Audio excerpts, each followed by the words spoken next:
ഏറ്റവും കൂടുതൽ ആളുകൾ മെസ്സേജ് അയച്ചുകൊണ്ടിരിക്കുന്ന ഒരു ക്വസ്റ്റ്യൻ്റെ ആൻസറാണ് ഈ വീഡിയോ. എമ്പുരാൻ എന്നുള്ള സിനിമ L2E എമ്പുരാൻ അല്ലെങ്കിൽ ലൂസിഫർ 2ാം ഭാഗമായ എമ്പുരാൻ എന്നുള്ള സിനിമ കാണാൻ ബെസ്റ്റ് തിയേറ്റർ ഏതാണെന്നുള്ളതാണ്. എല്ലാവരും എന്നോട് ഇപ്പോൾ ഫുൾ കമൻസ് എടുത്ത് നോക്കിയാലും ഫുൾ DM എടുത്ത് നോക്കിയാലും ഇൻസ്റ്റാഗ്രാം ആയാലും ഫേസ്ബുക്ക് ആയാലും യൂട്യൂബ് ആയാലും എല്ലാവരും എന്നോട് ചോദിച്ചുകൊണ്ടിരിക്കുന്നത് സെയിം ക്വസ്റ്റ്യനാണ്. IMDb എടുത്ത് നോക്കിക്കഴിഞ്ഞ് കഴിഞ്ഞാൽ എമ്പുരാൻ ഷൂട്ട് ചെയ്തിരിക്കുന്ന റേഷ്യോവും ക്യാമറയും തെറ്റായിട്ടായിരുന്നു ലിസ്റ്റ് ചെയ്തിരുന്നത്. ആദ്യം അത് കാണിച്ചുകൊണ്ടിരുന്നത് വെച്ചത് റേഷ്യോ ചെറിയൊരു വ്യത്യാസവും യൂസ് ചെയ്തിരിക്കുന്ന ക്യാമറ മറ്റൊരു ക്യാമറ ആയിട്ടാണ് കാണിച്ചുകൊണ്ടിരുന്നത്. അപ്പോൾ എനിക്ക് ഡൗട്ട് തോന്നിയിട്ട് ഞാൻ നമ്മുടെ സിനിമാറ്റോഗ്രാഫർ ആയിട്ടുള്ള സുജിത് വാസുദേവ് ചേട്ടൻ്റെ അടുത്ത് തന്നെ ഞാൻ ചോദിച്ചു. പുള്ളി എനിക്ക് റിപ്ലൈ തന്നു. അതിന് വലിയൊരു നന്ദിയുണ്ട്. ഞാൻ മെസ്സേജ് അയച്ചത് ഏതോ പാതിരാത്രിയും കണ്ടുമാണ്. 1 മണിക്കൂർ പോലും എടുത്തില്ല. പുള്ളി എനിക്ക് റിപ്ലൈ തന്നു. എന്നോട് കണ്ട് കൺഫേം ചെയ്ത് പറഞ്ഞു യൂസ് ചെയ്തിരിക്കുന്ന ക്യാമറ ആരി അലക്സ LF എന്നുള്ള ക്യാമറയും റെഡ് എന്ന് പറഞ്ഞ കമ്പനിയുടെ റെഡ് കൊമോഡോ X എന്നുള്ള ക്യാമറയും കൂടിയാണ് യൂസ് ചെയ്തിരിക്കുന്നത് വിത്ത് ആനമോർഫിക് ലെൻസസ്. ഈ ആരി അലക്സ LF എന്ന് പറഞ്ഞ ക്യാമറ വെച്ച് എടുത്തിരിക്കുന്ന സിനിമകളും സീരീസ് ഏതൊക്കെയാണെന്ന് കണ്ടു നോക്കിക്കേ. ഇതൊരു IMAX സർട്ടിഫൈഡ് ക്യാമറയാണ് കേട്ടോ. ലൂസിഫർ എന്നുള്ള സിനിമയും ഇവർ ഇതേ ആനമോർഫിക് ലെൻസസ് വെച്ചാണ് ഷൂട്ട് ചെയ്തിട്ടുള്ളത്. അപ്പോൾ ആ ആസ്പെക്ട് റേഷ്യോ എന്താണെന്ന് അറിയാനായിട്ട് നിങ്ങൾ ഇക്കൊല്ലം തന്നെ ഇറങ്ങിയ ഐഡൻറ്റിറ്റി എന്ന മലയാള സിനിമ എടുത്ത് നോക്കിയാൽ മതി, ടോവിനോ തോമസിൻ്റെ. അല്ലെങ്കിൽ ക്വെൻറ്റൻ ടാരന്റീനോയുടെ ഹേറ്റ്ഫുൾ 8 എന്നുള്ള സിനിമ നിങ്ങൾക്ക് നോക്കിയാൽ ഇതേ ആസ്പെക്ട് റേഷ്യോ കാണാൻ പറ്റും. ഇതുമല്ലെങ്കിൽ ഇക്കൊല്ലം ഓസ്കറിൽ best cinema, best direction, best actress, best screenplay ഇതെല്ലാം വിൻ ചെയ്തിട്ടുള്ള അനോറ എന്നുള്ള സിനിമ എടുത്ത് നോക്കിയാലും നിങ്ങൾക്ക് ഇതേ ആസ്പെക്ട് റേഷ്യോ കാണാൻ പറ്റും. ഇതെല്ലാം ആനമോർഫിക് ലെൻസസ് ഉപയോഗിച്ച് ഷൂട്ട് ചെയ്തിട്ടുള്ള സിനിമയാണ്. അതായത് ഇത് ഭയങ്കര അൾട്രാ വൈഡ് ഫോർമാറ്റിലാണ് ഇതിൻ്റെ ആസ്പെക്ട് റേഷ്യോ വരുന്നത്. എവിടെയാണ് ഈ സിനിമ കാണാൻ ഏറ്റവും ബെസ്റ്റ്? അത് എനിക്കൊരു സങ്കടത്തോടെ പറയേണ്ടി വരും. ഈ അൾട്രാ വൈഡ് ആനമോർഫിക് ആസ്പെക്ട് റേഷ്യോയിൽ സിനിമ കാണാൻ ഇന്ത്യ തന്നെ ഒറ്റ തിയേറ്റർ ഉണ്ടായിരുന്നുള്ളൂ. സിനിരാമ എന്നുള്ള ഒരു തിയേറ്ററായിരുന്നു. 3 പ്രൊജക്ഷൻ ഉപയോഗിച്ചിട്ട് സെൻറ്റർ ലെഫ്റ്റ് റൈറ്റ് ആയിട്ട് 3 പ്രൊജക്ടേഴ്സ് വെച്ച് പ്രൊജക്റ്റ് ചെയ്തിരുന്ന സിനിരാമ എന്നുള്ള പ്രൊജക്ഷനിലാണ് നമുക്ക് ഈ ആനമോർഫിക് റേഷ്യോ മര്യാദക്ക് ഫുൾ സ്ക്രീനായിട്ട് കാണാൻ പറ്റുള്ളൂ. അങ്ങനൊരു തിയേറ്റർ നമ്മുടെ നാട്ടിൽ, നമ്മുടെ ഇന്ത്യയിൽ ഉണ്ടായിരുന്നു, ബാംഗ്ലൂരിൽ. പക്ഷേ ആ തിയേറ്റർ ഇപ്പം ഇല്ല, നിർത്തിപ്പോയി. ബാംഗ്ലൂരിലുണ്ടായിരുന്ന കബാലി എന്നുള്ള തിയേറ്ററിൽ മാത്രമാണ് ഇന്ത്യയിൽ 146 ഡിഗ്രിയിൽ വരെ കർവ്ഡ് സ്ക്രീനിൽ ആനമോർഫിക് ലെൻസസ് ഉപയോഗിച്ചിട്ട് എടുത്ത സിനിമകൾ ഫുൾ സ്ക്രീനായിട്ട് പ്രൊജക്റ്റ് ചെയ്യാൻ പറ്റുള്ളായിരുന്നു. അതുകൊണ്ട് തന്നെ ഇന്ത്യയിൽ ഈ ആനമോർഫിക് റേഷ്യോയിൽ ഫുൾ സ്ക്രീനായിട്ട് കാണാൻ വേറെ ഒരു മാർഗവും ഒരു തിയേറ്ററും നമുക്കിപ്പോൾ നിലവിലില്ല. അപ്പോഴും നിങ്ങൾക്ക് ഉള്ളതിൽ ബെസ്റ്റ് ഏതാണെന്ന് എനിക്ക് തോന്നുന്നത് ഞാൻ നിങ്ങൾക്ക് പറഞ്ഞു തരാം. Vanitha Aries multiplex audi 1, Revathi Cinemax, Ladder cinemas Lakkidi, Jose Ragam theatre Thrissur, VB cinemas, Isaac Maria Muvattupuzha, ഇതുപോലുള്ള തിയേറ്ററുകളെല്ലാം സ്കോപ്പ് റേഷ്യോ സ്ക്രീൻസാണ് യൂസ് ചെയ്യുന്നത്. ഇവിടെ എല്ലാം 2.39:1 സ്കോപ്പ് റേഷ്യോയിലാണ് സ്ക്രീൻ സെറ്റ് ചെയ്തിരിക്കുന്നത്. അതുകൊണ്ട് തന്നെ നിങ്ങൾക്ക് മുകളിലും അടിയിലുമായിട്ടും സ്ലൈറ്റ് ട്രാക്ക് ബാറോടുകൂടി മാത്രം നിങ്ങൾക്ക് എമ്പുരാൻ കാണാൻ പറ്റും. ഞാൻ ഈ തിയേറ്ററുകളുടെ പേര് എടുത്ത് പറയാൻ കാരണം എന്ന് വെച്ച് കഴിഞ്ഞാൽ ഇവിടെ എല്ലായിടത്തും 4K laser with Dolby Atmos ശബ്ദ സംവിധാനമാണ് എക്യുപ്പ് ചെയ്തിരിക്കുന്നത്. അപ്പോൾ എൻ്റെ അഭിപ്രായത്തിൽ, എൻ്റെ ഊഹം ശരിയാണെങ്കിൽ DCP വരാൻ പോകുന്നത്, ഡിജിറ്റൽ കോണ്ടൻറ്റ് പാക്കേജ് എമ്പുരാൻ്റെ വരാൻ പോകുന്നത് എൻ്റെ ഊഹം ശരിയാണെങ്കിൽ 4K 5.1 IAB ആയിരിക്കും. 4K 7.1 IAB കിട്ടിയ കിടലായിരിക്കും. ഈ IAB എന്ന് വെച്ചാൽ ഇമേഴ്സീവ് ഓഡിയോ ബിറ്റ് റേറ്റ് എന്നാണ്.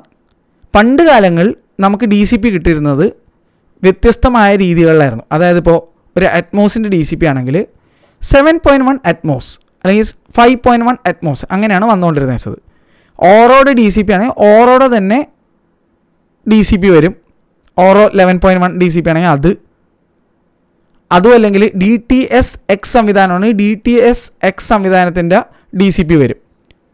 ഇപ്പോൾ ഓറോ 11.1ൻ്റെ കോണ്ടൻറ്റും DTS-X കോണ്ടൻറ്റും ലഭ്യമല്ല. വരും കാലങ്ങളിൽ ചിലപ്പോൾ ലഭ്യമായാൽ വളരെ നല്ലത്. അപ്പോൾ എൻ്റെ അറിവിൽ ഏറ്റവും അവസാനമായിട്ട് DTSX കോണ്ടൻറ്റ് വന്നത് വിക്രം സിനിമയ്ക്കാണെന്ന് എനിക്ക് തോന്നുന്നു. തെറ്റുണ്ടെങ്കിൽ തിരുത്തുക. അത് കഴിഞ്ഞ് ഏതെങ്കിലും സിനിമകൾക്ക് വന്നിട്ടുണ്ടെങ്കിൽ ഒന്ന് കമൻറ്റ് ചെയ്യുക. എൻ്റെ അറിവിലില്ല.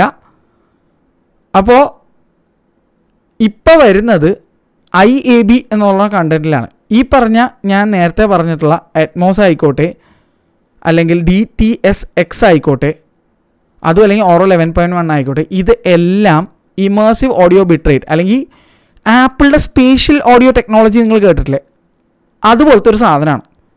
അത് ചുറ്റും നിന്ന് സൗണ്ട് വരുന്ന ടെക്നോളജി. അത് വളരെ സിംപ്ലിഫൈ ചെയ്ത് പറയുന്നത്. അങ്ങനെ പറയാമോ എന്ന് വെച്ചാൽ അത് ശരിയാണോ എന്ന് വെച്ചാൽ വലിയ ശരിയൊന്നുമല്ല. പക്ഷേ ഞാനത് നിങ്ങൾക്ക് മനസ്സിലാവാൻ വേണ്ടിയിട്ട് സിമ്പിളായിട്ട് പറയുകയാണ്. 360 ഡിഗ്രി ലെവലിൽ സൗണ്ട് വരുന്ന ഒരു സംഭവം. അതിൽ അറ്റ്മോസ് എന്ന് പറഞ്ഞാൽ ഒബ്ജക്റ്റ് ബേസ്ഡ് സൗണ്ട് ടെക്നോളജിയാണ്. ബാക്കി രണ്ടും അല്ലാത്ത രീതിയിലാണ്. അപ്പോൾ അത് പറയാൻ പോയി കുറേ ഉണ്ട്. അത് ഞാൻ സെപ്പറേറ്റ് വീഡിയോ വേറെ ചെയ്യാം. അതൊരു സാഗരം പോലെ കിടക്കുന്നുണ്ട്. അത് വേറെ വീഡിയോ ഞാൻ ചെയ്യാം. എന്തായാലും ഇതിനകത്ത് എക്സ്പ്ലെയിൻ ചെയ്യാൻ പോയാൽ കൂടുതൽ ദൈർഘ്യം വരും. എന്തായാലും ഈ ഒരു സിനിമ എൻ്റെ ഊഹം ശരിയാണെങ്കിൽ IABയിലാണ് വരാൻ പോകുന്നത്. അപ്പോൾ IAB കോണ്ടൻറ്റിൻ്റെ ഗുണം ഏതൊക്കെ തിയേറ്ററുകളിൽ ഓറോ 11.1 വെച്ചിട്ടുണ്ടോ, അല്ലെങ്കിൽ ഏതൊക്കെ തിയേറ്ററിൽ DTSX വെച്ചിട്ടുണ്ടോ അവിടെയും ഈ ഫയൽ പ്ലേ ചെയ്യാൻ പറ്റും. അതിലൂടെ നിങ്ങൾക്ക് ശബ്ദം ആസ്വദിക്കാൻ പറ്റും. പക്ഷേ not in its true DTSX Auro 11.1 format. അത് മാത്രം അറിഞ്ഞിരിക്കുക. ഈ ഫോർമാറ്റ് തന്നെ ഉണ്ടാക്കിയിരിക്കുന്നത് എൻ്റെ അറിവിൽ IAB എന്നുള്ള ഫോർമാറ്റ് ഉണ്ടാക്കിയിരിക്കുന്നത് ഡോൾബിയുടെ കനിവ് കൊണ്ടാണ്. ഡോൾബിയുടെയാണ് അറ്റ്മോസ് സംവിധാനം. അപ്പോൾ ഡോൾബിയുടെ തന്നെ IAB ആയിട്ടുള്ള DCP ലഭ്യമാവട്ടെ എന്ന് വിചാരിക്കുന്നു. അത് കൊടുക്കേണ്ടത് എഡിറ്ററോ അല്ലെങ്കിൽ സിനിമ ആയിട്ട് ബന്ധപ്പെട്ടുള്ള ഡിസ്ട്രിബ്യൂട്ടേഴ്സോ അല്ലെങ്കിൽ സിനിമയോട് ബന്ധപ്പെട്ടുള്ള ഡയറക്ടറോ ആൾക്കാരൊക്കെയാണ്. അപ്പോൾ അവരെന്ത് DCP ആണോ നമുക്കെല്ലാവർക്കും സിനിമ ഇറങ്ങുന്ന ദിവസം തിയേറ്ററിലേക്ക് അയക്കുന്നോ അതായിരിക്കും നമുക്ക് കാണാൻ കിട്ടുന്നത്.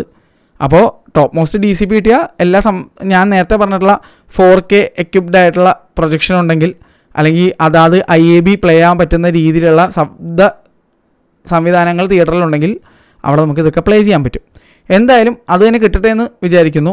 വിഷയത്തിലേക്ക് തിരിച്ചു വരാം. അപ്പോൾ ഏത് തിയേറ്ററിൽ കാണണം എന്നുള്ള ഏകദേശം നിങ്ങൾക്ക് ഐഡിയ കിട്ടിയല്ല. അപ്പോൾ അപ്പോഴും ഇതിലൊരു ട്വിസ്റ്റ് ഉണ്ട്. അതെന്താണെന്ന് വെച്ച് കഴിഞ്ഞാൽ എമ്പുരാൻ എന്നുള്ള ഈ സിനിമ ചിലപ്പോൾ IMAX DMR പ്രോസസ്സിലൂടെ കടന്നു പോയേക്കാം. ചിലപ്പോൾ എപ്പിക് എന്ന് പറഞ്ഞ ഫോർമാറ്റ്, നമ്മുടെ കാലിക്കറ്റ് പാലക്സി എപ്പിക് സ്ക്രീൻ കേട്ടിട്ടുണ്ടാവും. കോയമ്പത്തൂർ ബ്രോഡ്വേ സിനിമാസിൽ എപ്പിക് സ്ക്രീൻ കേട്ടിട്ടുണ്ടാവും. അല്ലെങ്കിൽ വെട്രി സ്ക്വയർ എന്ന് പറഞ്ഞ പുതിയ തിയേറ്ററിൽ 2 എപ്പിക് സ്ക്രീൻസ് വന്നിട്ടുണ്ട്. മധുരയിൽ ഒരു എപ്പിക് സ്ക്രീൻ ഉണ്ട്. പിന്നെ ഇന്ത്യയിലെ ആദ്യത്തെ എപ്പിക് സ്ക്രീൻ ഉണ്ട്. പ്രഭാസ് എന്നുള്ള നടൻ്റെ സ്വന്തം തിയേറ്ററായിട്ടുള്ള സുല്ലൂർപേട്ടയിലുള്ള എപ്പിക് സ്ക്രീൻ എന്ന് പറഞ്ഞ് ഒരു ഇന്ത്യയിലെ തന്നെയുള്ള ഏറ്റവും വലിയ തിയേറ്ററുകളിലൊന്നാണത്. 106 അടിയാണ് അവിടുത്തെ സ്ക്രീൻ എന്നാണ് അറിയാൻ കഴിഞ്ഞിരിക്കുന്നത്. പ്രസാദിൻ്റെ പോലെയൊക്കെ തന്നെ. പക്ഷേ പ്രസാദിന് കുറച്ചുകൂടി ഹൈറ്റ് ഉണ്ട്. അതുകൊണ്ട് Prasad highest and largest theatre in ഇന്ത്യയും തൊട്ട് താഴെ നിൽക്കുന്നത് ഇപ്പോൾ എപ്പിക് സ്ക്രീനാണ് സുല്ലൂർപേട്ടയിലുള്ള. അപ്പോൾ ഈ എപ്പിക് എന്ന് പറഞ്ഞ ഈ ഒരു ഫോർമാറ്റ് ക്യൂബ് എന്നുള്ള ബ്രാൻഡിൻ്റെയാണ്. അപ്പോൾ അവരുടെ PLF ആണ് ഈ പറഞ്ഞ എപ്പിക് സ്ക്രീൻ എന്ന് പറയുന്നത്. അപ്പോൾ ഈ എപ്പിക് സ്ക്രീനിലും IMAXിലും ഒക്കെ DMR ചെയ്തിട്ടുണ്ടെന്നാണ് എനിക്ക് അറിയാൻ കഴിഞ്ഞിട്ടുള്ളത്. കൺഫർമേഷനായിട്ട് ഞാൻ സുജിത്തേറിനോട് തന്നെ ഞാൻ മെസ്സേജ് അയച്ച് ചോദിച്ചിട്ടുണ്ട്. ഇതുവരെ എനിക്ക് റിപ്ലൈ കിട്ടിയിട്ടില്ല. കാരണം പുള്ളി തിരക്കുകളിലാണല്ലോ. ഇപ്പോൾ സിനിമ റിലീസ് അടുത്ത് വരികയാണ്. പുള്ളിയുടേതായ തിരക്കിലായിരിക്കും. എനിക്ക് റിപ്ലൈ കിട്ടുകയാണെങ്കിൽ, കൺഫർമേഷൻ എനിക്ക് ഏതെങ്കിലും ഒരു സൈഡിൽ നിന്ന് കിട്ടുകയാണെങ്കിൽ ഞാൻ അതൊരു സെപ്പറേറ്റ് വീഡിയോ ആയിട്ട് ചെയ്യാം. ഈ പറഞ്ഞ ഫോർമാറ്റുകളിൽ സിനിമ വരുന്നുണ്ടോ എന്നുള്ളത്. വന്നാൽ ഉള്ള ഗുണം എന്താണെന്ന് വെച്ച് കഴിഞ്ഞാൽ നല്ല കിട്ടില്ല DCP കിട്ടും. നല്ല ക്വാളിറ്റി സൗണ്ടും ക്വാളിറ്റി വിഷ്വൽസും നമുക്ക് അവിടെ ആസ്വദിക്കാൻ പറ്റും. പക്ഷേ ഒരു ഡീൽ ബ്രേക്കർ എന്താണെന്ന് വെച്ച് കഴിഞ്ഞാൽ ഈ പറഞ്ഞ എപ്പിക് സ്ക്രീൻ ആയിക്കോട്ടെ അല്ലെങ്കിൽ IMAX ആയിക്കോട്ടെ, ഇവിടെ എല്ലാം ഇരിക്കുന്ന സ്ക്രീൻ എന്ന് പറഞ്ഞു കഴിഞ്ഞാൽ ഫ്ലാറ്റ് റേഷ്യോ സ്ക്രീനാണ്. 1.90:1 ആണ് IMAXിലുള്ളത്. നമ്മുടെ നാട്ടിൽ 1.43:1 സ്ക്രീനുള്ളത് ഗുജറാത്ത് സയൻസ് സിറ്റിയിൽ മാത്രമാണ്. അവിടെ എന്തായാലും എമ്പുരാൻ കളിക്കാൻ പോകുന്നില്ല. അതൊരു 70mm IMAX ആണ്. പക്ഷേ അവിടെ എന്തായാലും എമ്പുരാൻ കളിക്കാൻ പോകുന്നില്ല. കാരണം ഫിലിം റീലാണെങ്കിൽ അവിടെ കളിക്കാൻ പറ്റുള്ളൂ. ഫിലിം റീലില്ല എമ്പുരാൻ. അതുകൊണ്ട് അത് പ്രതീക്ഷിക്കേണ്ട. അപ്പോൾ ബാക്കിയുള്ള എല്ലാ IMAX വെന്യൂസിലും 1.90:1 റേഷ്യോയിലുള്ള സ്ക്രീനുകളാണുള്ളത്. അതുകൊണ്ട് തന്നെ അവിടെ കൊണ്ടുപോയി ഇട്ട് കഴിഞ്ഞാൽ മുകളിലും അടിയിലും നല്ല രീതിയിൽ ബ്ലാക്ക് ബാർ ഉണ്ടാവും. കാരണം ഈ സിനിമയുടെ ഫോർമാറ്റ് എന്താണ്, 2.80:1 ആണെന്നാണ് അറിയാൻ കഴിഞ്ഞത്. പൃഥ്വിരാജ് നമ്മുടെ സ്വന്തം രാഹുലിൻ്റെ ക്വസ്റ്റ്യൻ ആൻസറായിട്ട് പഴയ ട്വിറ്ററിൽ കമൻറ്റ് ചെയ്തിട്ടുണ്ടായിരുന്നു, റിപ്ലൈ ചെയ്തിട്ടുണ്ടായിരുന്നു. അത് പ്രകാരം ഞങ്ങൾക്ക് മനസ്സിലാക്കാൻ കഴിഞ്ഞത് 2.80:1 എന്നുള്ള ഭയങ്കര അൾട്രാ വൈഡ് ആയിട്ടുള്ള റേഷ്യോയിലാണ് ലൂസിഫർ ഷൂട്ട് ചെയ്തതും L2E എംപുരാനും ഷൂട്ട് ചെയ്തിരിക്കുന്നതും ഔട്ട് വരാൻ പോകുന്നതും. അതുകൊണ്ട് തന്നെ നിങ്ങളിവൻ യൂട്യൂബിലെ ട്രെയിലർ എടുത്ത് നോക്കിയാൽ ഈ പറഞ്ഞ ഈ ഒരു aspect ratio, ultra wide aspect റേഷ്യോയിലാണ് ട്രെയിലർ നിങ്ങൾക്ക് കാണാൻ സാധിക്കുന്നത്. അപ്പോൾ ഈ ആസ്പെക്ട് റേഷ്യോയിൽ നമ്മൾ ഇതേ സിനിമ DMR ചെയ്തിട്ടുണ്ടെങ്കിൽ പോലും വിഷ്വലി ആൻഡ് ഓഡിയോ വൈസ് കിട്ടില്ലൻ ഒരു ഔട്ട് കിട്ടുമ്പോഴും ഇത് നമ്മൾ IMAXിൽ ചെന്ന് കാണുമ്പോഴോ അല്ലെങ്കിൽ 1.89:1 അല്ലെങ്കിൽ 1.85:1 ഒരു ആസ്പെക്ട് റേഷ്യോ ഉള്ള ക്യൂബിൻ്റെ എപ്പിക് സ്ക്രീൻസിൽ കാണുമ്പോഴും മുകളിലും അടിയിലും കനത്ത രീതിയിൽ ബ്ലാക്ക് ബാറുകളും ഉണ്ടാവും. പക്ഷേ നിങ്ങൾക്ക് ബ്ലാക്ക് ബാർ സഹിക്കാമെന്നുണ്ടെങ്കിൽ, നിങ്ങൾക്കതൊരു പ്രോബ്ലം അല്ല എന്നുണ്ടെങ്കിൽ ഒരു ഗുണം എന്താണെന്ന് വെച്ച് കഴിഞ്ഞാൽ ടോപ്പ് നോച്ച് DCP നിങ്ങൾക്ക് വേറെ എങ്ങുമല്ല ഈ പറഞ്ഞ 2 സ്ഥലങ്ങളിലേക്കും കാണാൻ കിട്ടുക. അതും IMAXിൻ്റെ DMR പ്രോസസ്സ് വേറെ ലീഗാണ്. ടോപ്പ് നോച്ച് DCP അതുകൊണ്ട് IMAXിലായിരിക്കും. പിന്നെ എൻ്റെ അറിവിൽ ഇന്ത്യയിൽ എങ്ങും IMAXിൻ്റെ സ്ക്രീനുകളിൽ സ്കോപ്പ് റേഷ്യോ സ്ക്രീൻ യൂസ് ചെയ്യുന്നില്ല. അതുകൊണ്ട് തന്നെ ഇന്ത്യയിലുള്ള എല്ലാ IMAX സ്ക്രീനുകളിലും മുകളിലും അടിയും നല്ല രീതിയിൽ ബ്ലാക്ക് ബാർ ഉണ്ടാവും. അപ്പോൾ ഇതാണ് അവസ്ഥ. ഇത് കൂടാതെ നിങ്ങൾ സെലക്ട് ചെയ്യുന്ന തിയേറ്റർ ഏതെങ്കിലും ഒരു ഫ്ലാറ്റ് റേഷ്യോ സ്ക്രീൻ ആണെങ്കിൽ, ഇപ്പോൾ നമ്മുടെ ഫോറം മോള് കൊച്ചിയിലുള്ള PVRൻ്റെ തിയേറ്റേഴ്സിൽ 5 ഫ്ലാറ്റ് റേഷ്യോ സ്ക്രീനുണ്ട്. അവിടെയാണ് നിങ്ങൾ ലൂസിഫർ എമ്പുരാൻ കാണുന്നതെന്നുണ്ടെങ്കിൽ, ലൂസിഫർ 2 എമ്പുരാൻ കാണുന്നുണ്ടെങ്കിൽ അവിടെയും മുകളിലടിയിലും ബ്ലാക്ക് ബാർ ഉണ്ടാവും. നമ്മുടെ ലുലു PVRലും കുറച്ച് ഫ്ലാറ്റ് റേഷ്യോ സ്ക്രീൻ ഉണ്ട്. സ്ക്രീൻ 2, 3 ഒക്കെ ഫ്ലാറ്റ് റേഷ്യോ സ്ക്രീനാണ്. അവിടെയും മുകളിലടിയിലും ബ്ലാക്ക് ബാർ ഉണ്ടാവും. അപ്പോൾ നിങ്ങൾ സെലക്ട് ചെയ്യേണ്ടത് എന്താ? ബ്ലാക്ക് ബാർ ഇല്ലാതെ കാണണം എന്നുണ്ടെങ്കിൽ നിങ്ങൾക്ക് ഒരു ഓപ്ഷനേ ഇല്ല. അതിൽ തന്നെ കുറഞ്ഞ രീതിയിൽ ബ്ലാക്ക് ബാർ വെച്ചിട്ട് സിനിമ കാണണമെന്നുണ്ടെങ്കിൽ നിങ്ങൾക്ക് ഒരു സ്കോപ്പ് റേഷ്യോ സ്ക്രീൻ, അതായത് ഞാൻ നേരത്തെ പറഞ്ഞ പോലെ വനിതയോ അല്ലെങ്കിൽ ഇപ്പോൾ വനിത സിനിപ്ലക്സ് എന്നാണ് അറിയപ്പെടുന്നത്, അതും അല്ലെങ്കിൽ ഐസെക്സ് മറിയ മൂവാറ്റുപുഴയോ അല്ലെങ്കിൽ VB സിനിമാസോ ജോസ് അല്ലെങ്കിൽ രാഗം തിയേറ്റർ തൃശ്ശൂരോ ലാഡർ സിനിമാസോ അതും അല്ലെങ്കിൽ ഏരീസ് ഓഡി 1 രേവതി സിനിമാക്സോ അതുപോലുള്ള നല്ല അടിപൊളി 4K laser with Dolby Atmos ഉള്ള തിയേറ്റർ തിരഞ്ഞെടുക്കാം. എന്നോട് ചോദിക്കുകയാണെങ്കിൽ IMAXിൽ DMR ചെയ്ത് ഒഫീഷ്യലി IMAX DMR ചെയ്ത് ഈ സിനിമ വന്നാൽ ഞാൻ IMAXിൽ ഈ പടം കാണുള്ളൂ, അത് ഉറപ്പാണ്. അല്ലെങ്കിൽ അറ്റ്ലീസ്റ്റ് ഞാൻ രാവിലെ വനിത പോയി കണ്ടിട്ട് ഞാൻ രണ്ടാമത് എന്തായാലും ഈ സിനിമ ഒന്നുകൂടി കാണാൻ പോകും IMAXിൽ, പടം അടിപൊളിയാണെന്നുണ്ടെങ്കിൽ. സഹിക്കാൻ പറ്റാത്ത അവസ്ഥയാണെങ്കിൽ പിന്നെ ഭയങ്കര എന്നാലും ഞാൻ കാണും. എനിക്ക് എന്തൊക്കെ ആയിക്കോട്ടെ, പുഷ്പയൊക്കെ പോയി കണ്ടതല്ലേ പാർട്ട് 2 ഒക്കെ, ഇത് പോയി കാണാം. ഇതും ഈ പടം അഥവാ മോശമാണെങ്കിൽ പോലും അങ്ങനെ ആവില്ല എന്ന് ഉറച്ച വിശ്വാസത്തിൽ ഇരിക്കുകയാണ് മനസ്സിൽ. പൃഥ്വിരാജും മുരളി ഗോപിയും ലാലേട്ടനെയൊക്കെ മനസ്സിൽ വിചാരിച്ചിട്ട് ഇത് പോവില്ല പാളില്ല എന്നുള്ള ഇതിലാണ് ഇരിക്കുന്നത്.